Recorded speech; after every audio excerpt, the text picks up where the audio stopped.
आपकी promotion criteria पे। अब आप लोगों से मैं बात करना चाहता हूं, हमारे यहाँ पूरे भारत में सेंट्रल आर्म पुलिस फोर्स में प्रमोशन की क्राइटेरिया इस प्रकार से है कि एक हौलदार साहब को 10 साल लग जाते हैं एएसआई बनने में, एक स्टार लगाने में, और एक सिपाही को 30 साल लग जाते हैं एएसआई बनने में। जो अभी जो व्यक्तिगत जो समस्या है प्रमोशन का, इसका भी मैं जिक्र करता हूं। जबकि आर्मी में सीट वैकेंट होती रहती है, जो क्वालिफाइड करता है वो प्रमोशन पाता रहता है। 5 साल के अंदर में प्रमोशन तो 100% गारंटी ही है। आप समझ सकते हैं कि 18 साल नौकरी पूरा होते, मतलब 18 साल पूरी नौकरी पूरा होते ही हौलदारी की जो है 16 साल नौकरी पूरा होते ही हौलदारी की फीती लग जाती है। हौलदारी की फीती लगते लगते उसकी ग्रेड पे 2800 होती है, और उसी के 2 साल के अंदर में उसको जो है जेसीओ, 19 साल में जेसीओ फिक्स है। अब आप समझ सकते हैं कि जेसीओ क्वालिफाइड होने तक वो उसकी सेवा काल फिर बढ़ जाती है 4 साल। हौलदार से जेसीओ क्वालिफाइड हुआ, 4 साल सेवा बढ़ गया, अब 16 4 कितना हुआ? 20 साल मानते हैं, लेटेस्ट 24 साल हो सकता है। फिर उसके जो है जेसीओ का उद्धार जो है देने के बाद, नायब सूबेदार का एग्जाम देने के बाद सूबेदार बनता है, फिर उसकी सेवा काल जो है 4 साल और बढ़ जाती है, और 4 साल में फिर उसके बीच में कोर्स कराया था, कोर्स क्वालिफाइड हो गया तो वो सूबेदार मेजर बनता है, और लास्ट में ऑर्डिनरी कैप्टन बनता है। उसकी सेवा काल 56 साल है, और आपका 57 साल था। लेकिन इसमें भी घोटाला करके 60 साल किया गया। क्यों? क्योंकि आप सिविलियन थे, 7th पे कमीशन के ऑर्डर के आधार पे। इस चीज को समझिएगा, ध्यान से समझिएगा, और ये चीज मैं आप लोगों के बीच में रख रहा हूं, क्योंकि देखिए जब तक कहीं ना कहीं घोटाला नहीं होगा तब तक आपका जो है, मतलब कुछ लोगों को पेट में पानी नहीं पचता है। पता नहीं, इनको ये नहीं पता है कि शमशान का रास्ता एक ही है, ना वहां कोई पद जा सकता है, ना तुम्हारा घोटाला जा सकता है, ना तुम कितने धन कमाए हो। अभी एक जो है रेलवे में कर्मचारी थे महोदय, उनके घर में जो है 7 केजी के करीब जो है सोना मिला, रिटायर हो गए, क्या जाएगा? वाणिज्य विभाग में थे वो रेलवे में, तो उनका कुछ जाएगा? मरेंगे तो ना सोना जाएगा, ना घर जाएगा, ना दौलत जाएगा, ना बंगला जाएगा, ना रुतबा जाएगा। फिर ये करते क्यों है? एक्चुअली क्या है, जो व्यक्तिगत लोभ है ना, वो हरदम सिद्ध करने के लिए अपने स्वार्थ देखते हुए जो बाबू बना अपना जो है रगड़ दिया।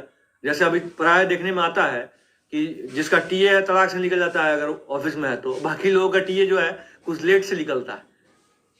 आप देखते हैं ट्रेवल अलाउंस, ये चीज जो है वहां भी लागू होता है। जब कोई चीज इंप्लीमेंट होता है और जिस कमीशन में जो भी अधिकारी होता है वो अपना स्वार्थ सिद्ध करता है,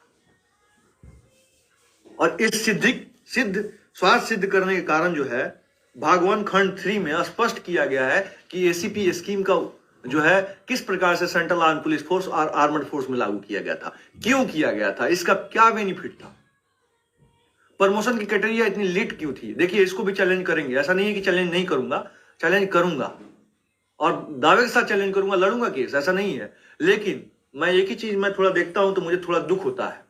कुछ लोग कहते हैं कि हमने ये केस लगा देंगे, हम वो केस लगा देंगे।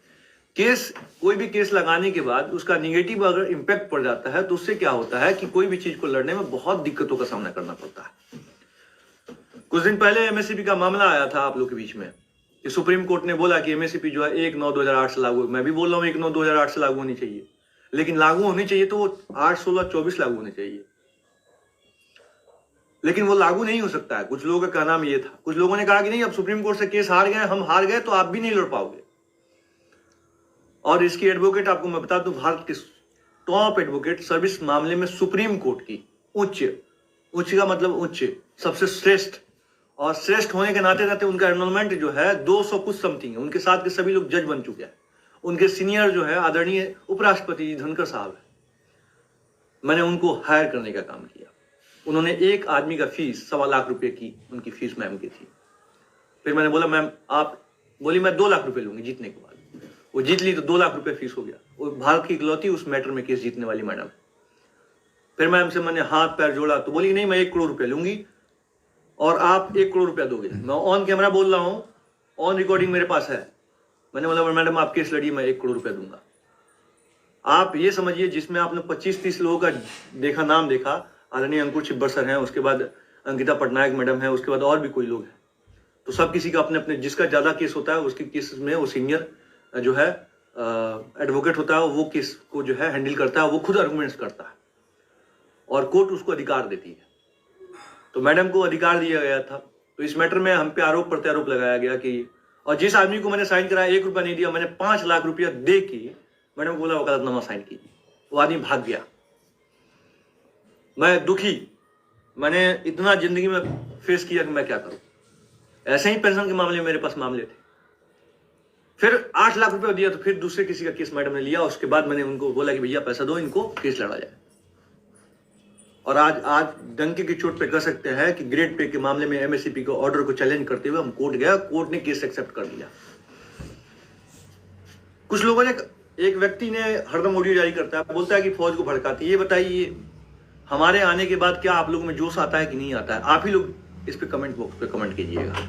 हमारे आने के बाद क्या लोगों में जोश और जुनून आया कि नहीं आया है?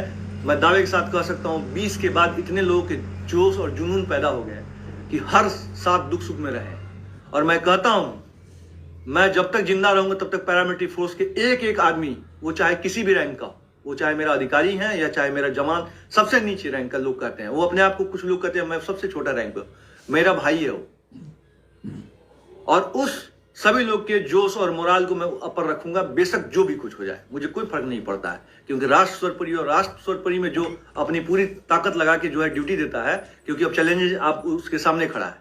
मणिपुर इलेक्शन आ गया, आपको जो है आसाम की चुनाव आपके सामने खड़ा है, त्रिपुरा का चुनाव है, मेघालय का चुनाव है, ये तमाम चुनाव आप लोग के बीच में।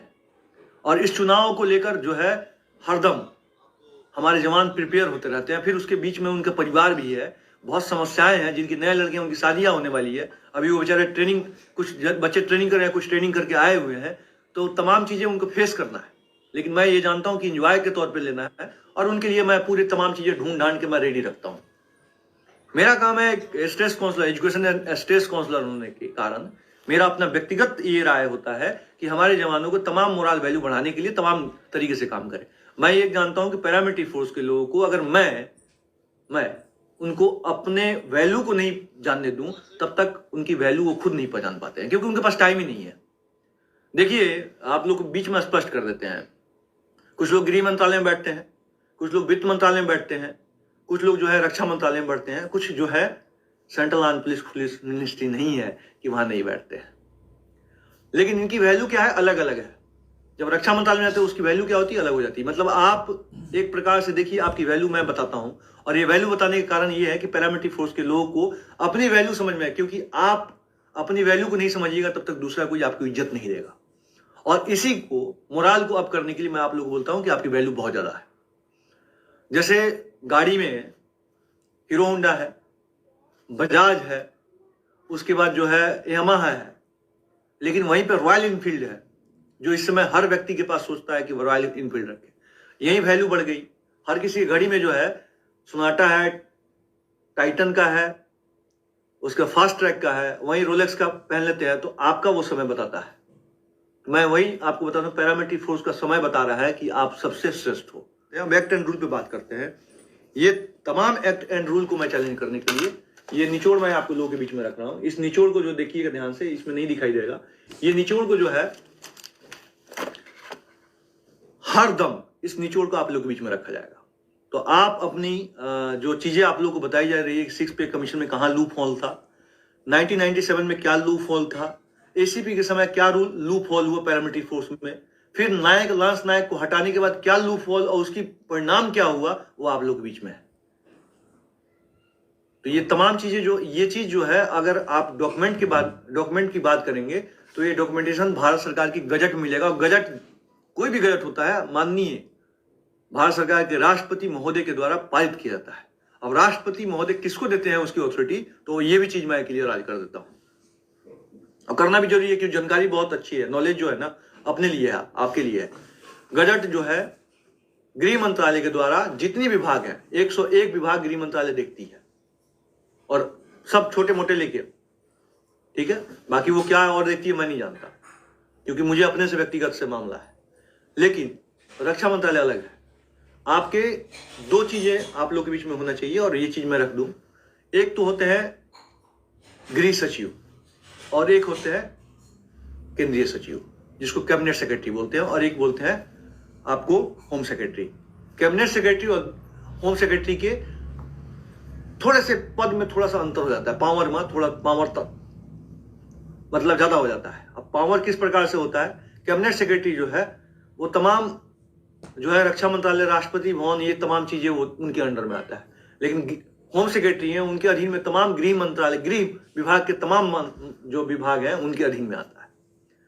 अब एक तरफ गब्बा सर है और दूसरी तरफ है आपको एक भल्ला सर है। भल्ला सर को राष्ट्रपति के द्वारा एक पावर दी गई है कि जो भी गजट पास होगा, जो भी आपको फिनेंशियल या वैकेंसी निकालनी होगी, तो आपको उस प्रकार अनुच्छेद 309 के तहत अनुमति दी जाती है कि आप उस पर आप किसी चीज वैकेंसी को आप फुलफिल कर सकते हैं। वो फाइल आगे जाती है और साइन आपको जो है होम सेक्रेटरी साहब का होता है। वैसे कैबिनेट सेक्रेटरी का भी होता है। को अथॉरिटी किसको दिया जाता है? Behalf of the Lokesh Kumar Singh as education state, behalf of the आपको Mavi sir education state and duty commandant. ये दो चीजें एक पहलू हो गई। तो ये चीजें जो है ना ऐसे ही जो है ये दिया था, उसके आधार पे आपको 309 अनुच्छेद 309 याद कर लीजिएगा, इसके तहत जो है वैकेंसी निकाली तो उसके अनुसार फुलफिल किया जाता है। और ये जो है एक कैबिनेट की प्रोसीजर है जिसके अनुसार आपको हर चीज जो है आप लोग के बीच में रखी जाती है। और वो चीज जो है आपको भुनाने के लिए गजट पास कर दिया जाता है कि इनका तनख्वाह कितना होगा, इनकी ड्यूटी क्या होगी, ये किस लिए भर्ती हो रहा है, किस जगह पे फुलफिल करेंगे, किस विभाग में जा रहे हैं, उस विभाग की तमाम चीजें उसमें रखी जाती है। उसमें उसकी जो है शिक्षा का स्तर क्या होगा, उनकी जो है उनकी टर्म ऑफ कंडीशन क्या क्या रहेंगे, कितने साल नौकरी करनी है और कितने साल पे उनके रिटायरमेंट होंगे, तमाम चीजें वो रख दी जाती है। ये चीज आप लोग के बीच में रखा जाता है। अगर आप